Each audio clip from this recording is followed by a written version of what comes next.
जा रही है मेरी सिस्टर इन लॉ और अभी लंच के लिए मैंने उनके लिए बनाए हैं जनाब ये मैक्रोनीज़ बनाए हैं और साथ में ये देखिए मैंने बनाई है उनके लिए निहारी और जिसकी जो है वो तरी निकाल के रखती है। और क्योंकि 1-2 दिन स्टे करेंगे मेरे पास तो मैंने सोचा कि अभी मैं लाइट सा लंच बना देती हूँ उनके लिए।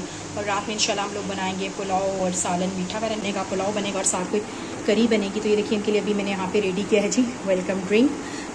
तो यहाँ मैंने ग्लासेस निकाले हुए हैं, बस अभी वो पहुँचने वाले हैं। तो बिस्मिल्लाहिर्रहमानिर्रहीम, अस्सलाम वालेकुम and welcome back to me Takiya official. तो जैसा कि मैंने आपको बताया कि मेरी सिस्टर इन लॉ आई थी, उन्होंने 2-3 डेज़ मेरे पास स्टे करना था। माशाल्लाह उनके 3 बेटे हैं और यहाँ जब मैं मीठा रेडी करके रख रही हूँ, आपको पता है किसी के सामने इतनी वीडियोस नहीं बना सकती, लेकिन थोड़े से क्लिपिंग्स थे जब वो आई थी तो मैंने बनाए थे कि मैंने क्या बनाया था फर्स्ट डे उनके लिए। तो मैंने मैक्रोनीस बनाए निहारी और साथ में अभी मीठा बना रही हूँ और राइस वगैरह मैंने नहीं बनाया था। मैंने सोचा कि पुलाव और साथ में कुछ और 2-3 चीज़ें रात में बना लूँगी, तो ये तो चलता रहता है। तो यहाँ देखिए मैंने इसके अंदर सारे मिक्स फ्रूट सवैयाँ डाल दी थी और ऊपर अब जेली से इसको डिक्योर कर दूँगी। और डेकोरेशन बहुत आपको पता है किसी भी चीज़ की बहुत ज़्यादा गार्निशिंग जो है वो बहुत मानी रखती है। कोई करी हो या कोई डिज़र्ट को आपने डेकोर करना हो तो वो बहुत मानी रखता है। तो खैर उनके बच्चों को ये बहुत ज़्यादा पसंद था, तो मैंने सोचा ये बना के मैं फ्रिज में रख देती हूँ, तब तक चिल्ड हो जाएगा। और बहुत अच्छा लगा जब मेरी सिस्टर इन लॉ आई और मैंने आपसे ड्रेसेस भी शेयर की थी जो हादिया के लिए गिफ्ट है। लेकिन गिफ्ट्स की बात नहीं थी, रिश्ते बहुत अनमोल होते हैं और हमने बहुत अच्छा टाइम गुजारा और बहुत मज़ा आया। तो जी खैर वो रह के चली गई और अब रूटीन लाइफ वापस आ गई है। अभी शाम का टाइम है और मैं आ गई थी किचन में। देखिए सबसे पहले तो मैंने शाम की चाय चढ़ा दी है और साथ साथ जी देखते हैं बाहर क्या चल रहा है। कपड़े मैंने बल्कि धोए थे, वो लोग रह के गए थे तो मैंने सोफ़ा कवर्स वगैरह बिछा दिए थे। सारी बातें उनके बच्चे मेरे बच्चे सब खेलते हैं, तो मैंने सोफ़ा कवर से जो ऑर्डर किए थे मैंने सोचा कि मैं ये डाल देती हूँ, इससे होता है कि सोफ़ा डर्टी नहीं होती, बड़ी अच्छी है, वर्थ बाइंग चीज़ है। और ऑनलाइन ही मैंने मंगवाए थे दराज से और मैंने इनको सोचा कि इनको धो के मैंने डाल दिया था। सुबह धूप बहुत ज़्यादा तेज़ थी तो फिर ये कि कपड़े वपड़े सूख चुके थे, तो मैंने सोचा जितने में चाय बनेगी तो मैं जाके अपने क्लोथ्स उतार के ले आती हूँ। टेबल रनर वनर बेडशीट्स वगैरह, आपको पता है जब गेस्ट जाते हैं तो उसके बाद की वॉशिंग तो चलती ही है कि बच्चे खेल कूद में चीज़ें डर्टी कर देते हैं। खैर रूटीन में भी वॉशिंग हो ही रही होती है, लेकिन ख़ासकर जब कोई गेस्ट वेस्ट जाते हैं तो ज़रा ज़ारी बात है ज़्यादा वॉशिंग आपकी जमा हो जाती है। तो यहाँ जी मैंने कपड़े वपड़े उतार लेने थे और मौसम आजकल ऐसा हो रहा है कि बारिश तो हो जाती है उसके लिए उसके बाद टाइम बीइंग के लिए तो प्लेजेंट हो जाता है, लेकिन है कि बहुत हब्स है और मुझे ये इस मौसम में गर्मी बहुत ज़्यादा लगती है ना। तो खैर अपनी अपनी बात होती है। मेरे हस्बैंड उनको गर्मी इतनी नहीं लगती, उनके लिए बड़ा प्लेजेंट वेदर है, लेकिन मुझे तो बहुत ज़्यादा गर्मी लगती है। और ख़ासकर अगर आप किचन में काम कर रहे हैं तो ज़ाहिर सी बात है फिर हब्स हो जाती है और गर्मी तो बहुत ज़्यादा हो जाती है। यहाँ मैं अंदर आई थी, देखें चाय उबल गई थी, इसे मैंने हल्का कर दिया, चाय पी ली थी मैंने और मैं किचन और फिर मैं बेडरूम में आई। मैंने सोचा कि मैं पहले बेडशीट्स सारा चेंज कर लेती हूँ और उसके बाद फिर मैं किचन का रुख करूँगी।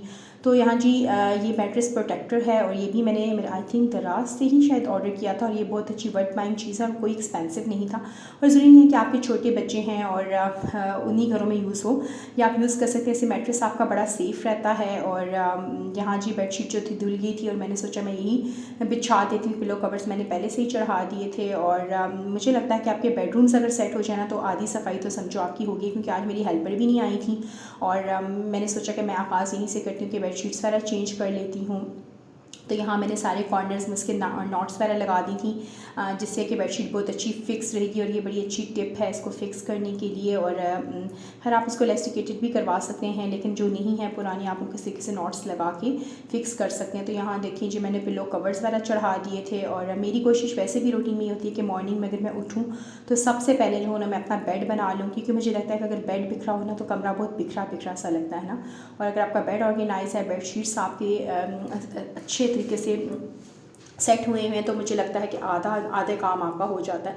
तो यहाँ जी मैंने अपना बेड सेट कर दिया था। ये देखें इसकी लुक कितना अच्छा लग रहा है, नीटली एंड टाइडी सा।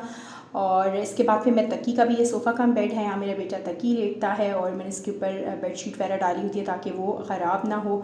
तो यहाँ मैंने इसकी बेडशीट क्योंकि मैंने कल ही बिछाई थी इसलिए मैं चेंज नहीं करूँगी, वो नीट क्लीन थी और इसको मैं थोड़ा सा फिक्स कर दूँगी। और ये जॉन वाला क्वेश्चन जो है वो मेरे बेटे का बहुत फेवरेट है, उसका फेवरेट कैरेक्टर है, तो यहाँ मैं सेट करके रख दूँगी। तो इसके बाद जी मैंने किचन का रुख किया था और ये देखिए आटे में नमक मैंने डाल दिया, क्योंकि मेरी छोटी फैमिली तो नीडिंग इतनी ज़्यादा नहीं होती है, लेकिन मेरी कोशिश होती है कि घर का ही हम लोग जो है ना आटा रोटी घर की बनाए ना, होल व्हीट आटा ही मैं यूज़ करती हूँ। तो यहाँ मैं अच्छे तरीके से आटे की नीडिंग कर दूँगी। और आपको पता है कि काम तो साथ साथ चलते ही रहते हैं ना, एक के साथ दूसरा काम भी साथ साथ चल रहा होता है। खातून खाना का तो यही काम होता है। तो यहाँ अच्छे तरीके से मैंने नीडिंग कर लेनी है।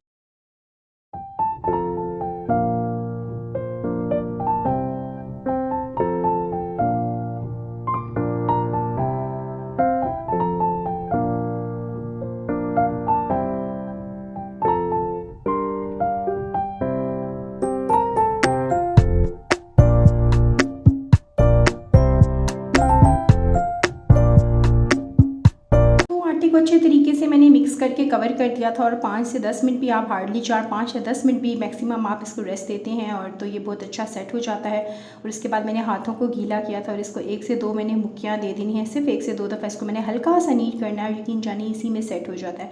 और बाकी इसकी सेटिंग आप फ्रिज में जब रखेंगे ना आधा 1 घंटा तो उसमें बहुत अच्छा ये सेट हो जाएगा। तो मैं तो आटा हमेशा इसी सिंपल तरीके से गूँथती हूँ, मुझे लंबे चौड़ा आटा गूँधना नहीं आता और ना ही मेरे पास इतना टाइम होता है कि मैं उसको बार बार हाथों से जी नीट करती रहूँ। तो ये बहुत सुपर क्विक वे होता है, मैं इसी तरीके से गूँथती हूँ। तो यहाँ हाथ के हाथ मेरा आटा भी हो गया था। और उसके बाद आपको पता है कि किचन टॉप की क्लीनिंग तो साथ साथ कितनी मस्ट है ना, अगर आप छोड़ देंगे कि मैं बाद में करूँगी तो आटा वाटा जम जाता है। तो जैसे कि मैंने बताया था जी कि आज मेरी हेल्पर नहीं है और ये देखिए मेरी छोटी सी प्यारी सी हेल्पर है, मेरे लिए किसी ब्लेसिंग से कम नहीं है। वाकई बेटियाँ अल्लाह ताला की बहुत बड़ी ब्लेसिंग है और अल्लाह ताला सबकी बच्चियों के, मेरी बच्ची समेत हादिया समेत सब बच्चियों के अल्लाह ताला नसीब अच्छे करें। और आप यकीन जाने ये मेरे साथ इतनी हेल्पफुल है कि मैंने इसको कहा बेटा मैं बाकी काम कर रही हूँ, मुझे कुकिंग करनी है, आप प्लीज़ यहाँ से सारे कमरों से ब्रश लगा दो। आप यकीन जाने से इतना नीटली ब्रश लगाया ना, तो अल्लाह ताला सब बच्चों के नसीब अच्छे करें। तो यहाँ देखिए जी अब मेरे जो बिजी डेज़ होते हैं उनमें कोई दाल बनाती हूँ, मूंग मसूर दाल भिगो के रखी थी, साथ में ऐड कर दिया एक टमाटर और यहाँ बेसिक मसाले नमक लाल मिर्च हल्दी खुश धनिया डालिए क्योंकि ज़ीरा जाएगा जी तड़के में। और यहाँ देखिए मेरे पास मैं स्टॉक वगैरह बना के रख लेती होती हूँ चिकन का या बीफ का जो भी हो। तो ये देखिए मैंने वो ऐड कर लिया था, इससे दाल का बहुत अच्छा टेस्ट आता है। तो यहाँ मैंने इसको 5 मिनट की प्रेशर दिया क्योंकि भिगो के रखा था तो बेहतरीन जो है वो गल चुकी है दाल और इसको घुटने की कोई ज़रूरत नहीं है। टमाटर निकाल लिया और देखिए छिलका कितनी आराम से अब उसका उतर जाएगा और इसको मैं अच्छे से मैश करके ना फिर इसको टमाटर जो है इसके अंदर ऐड कर दूँगी। अक्सर लोग टमाटर ऐड नहीं करते लेकिन मुझे इसका टेस्ट पसंद है तो मैं ज़रूर ऐड करती हूँ। चलिए जी, तो यहाँ पर देखिए अब मैंने सीक्रेट इंग्रेडिएंट ऐड कर दिया जो कि 1 टेबलस्पून भर के बटर है। अब हम इसको इसके अंदर मिक्स कर देंगे ताकि अच्छे से जो है वो इसके अंदर मिक्स हो जाए और एंड में बस इसका जाएगा तड़का, फिर वो मैं आपसे शेयर करती हूँ। यहाँ पे जी बन रहा है तड़का, उसके लिए मैंने एक छोटा सा अनियन लिया था और गार्लिक, अगर आप देसी गार्लिक लेना तो ज़्यादा अच्छा है, जो पत्ते पत्ते जो भी होते हैं उसका टेस्ट बहुत मज़े का होता है। और यहाँ मैं स्पेशल थैंक्स कहना चाहूँगी अपनी भाभी मारिया को क्योंकि अम्मी ने मुझे बहुत ही अच्छा और बहुत ही अच्छी क्वांटिटी में देसी गार्लिक दिया। इंशाल्लाह वो मैं अब इसको पील करूँगी और फिर मैं इसका जिंजर गार्लिक पेस्ट बनाऊँगी और कुछ मैं ऐसे रखूँगी जैसे तड़के वगैरह में ना बड़ा काम आता है ना, तो इसकी टेस्ट और इसकी खुशबू ही बिल्कुल अलग होती है। तो यहाँ मैं वेट करूँगी थोड़ा सा गोल्डन होने का और इसका मैंने फ्लेम बंद कर दिया था। मैं जो मक्खन मैंने ऐड किया था वो मिक्स हो चुका हुआ है और अब मैं इसके ऊपर डालूँगी तड़का। और मैं तो हमेशा दाल इसी तरीके से बनाती हूँ। अच्छा, मैंने पहले भी यहाँ पे आपसे एक बार शेयर किया था कि जैसे जो है ना वो ज़ाहिरी सी बात है कि रेसिपी तो सेम ही होती है, इंग्रेडिएंट्स भी सेम होते हैं, लेकिन रेसिपी इस तरह से डिफरेंट होती है कि हर बंदे के बनाने का जो तरीका अलग होता है। कुछ लोग तड़के पे दाल डालते हैं, कुछ लोग दाल के ऊपर तड़का जाते हैं। वैसे यूजुअली तड़का जो है दाल के ऊपर ही जाता है, लेकिन कभी अगर आप लोग बहुत जल्दी में बनाना चाहें और शॉर्टकट कुकिंग हो तो फिर ये है कि पहले भी तड़का डाल दें तो उसका, लेकिन ये कि टेस्ट बहुत डिफरेंट होगा। फिर उसमें ये कि आप ऊपर मक्खन या देसी घी वगैरह जो आपको मतलब पसंद है वहाँ पर ऐड कर सकें। अच्छा, अब इस स्टेज में मैंने इसके अंदर ना 2 हरी मिर्चें और ये थोड़ा सा ज़ीरा ऐड कर दिया। हरी मिर्चें एंड में डालने क्योंकि ये बहुत बुरी पॉप होती है ना। अच्छा, हरी मिर्चें हमारे यहाँ खाई नहीं जाती, हम लोग को इतना ज़्यादा मिर्ची वाला टेस्ट नहीं है, लेकिन ये है कि गार्निशिंग में बहुत अच्छी लगती है। आज मैंने इसके अंदर हरा धनिया ऐड नहीं किया दाल के अंदर, वरना मुझे हरा धनिया भी बहुत अच्छा लगता है। जब ये हो चुका है तड़का और अब मैं इसको इसके अंदर ऐड कर देती हूँ। हल्का इसको मैंने हिला मिला देना और फिर मैंने इसको कर देना है कवर। तो ये हमारी जो है ना ये तड़का दाल रेडी है, मज़ेदार दाल।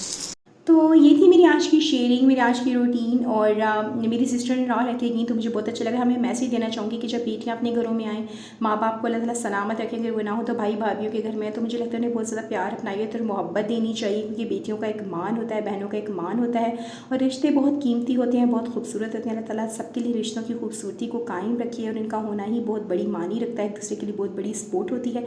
तो आपको मेरी वीडियो अच्छी लगे तो लाइक कीजिएगा, सब्सक्राइब कीजिएगा। तब तक अल्लाह हाफिज़।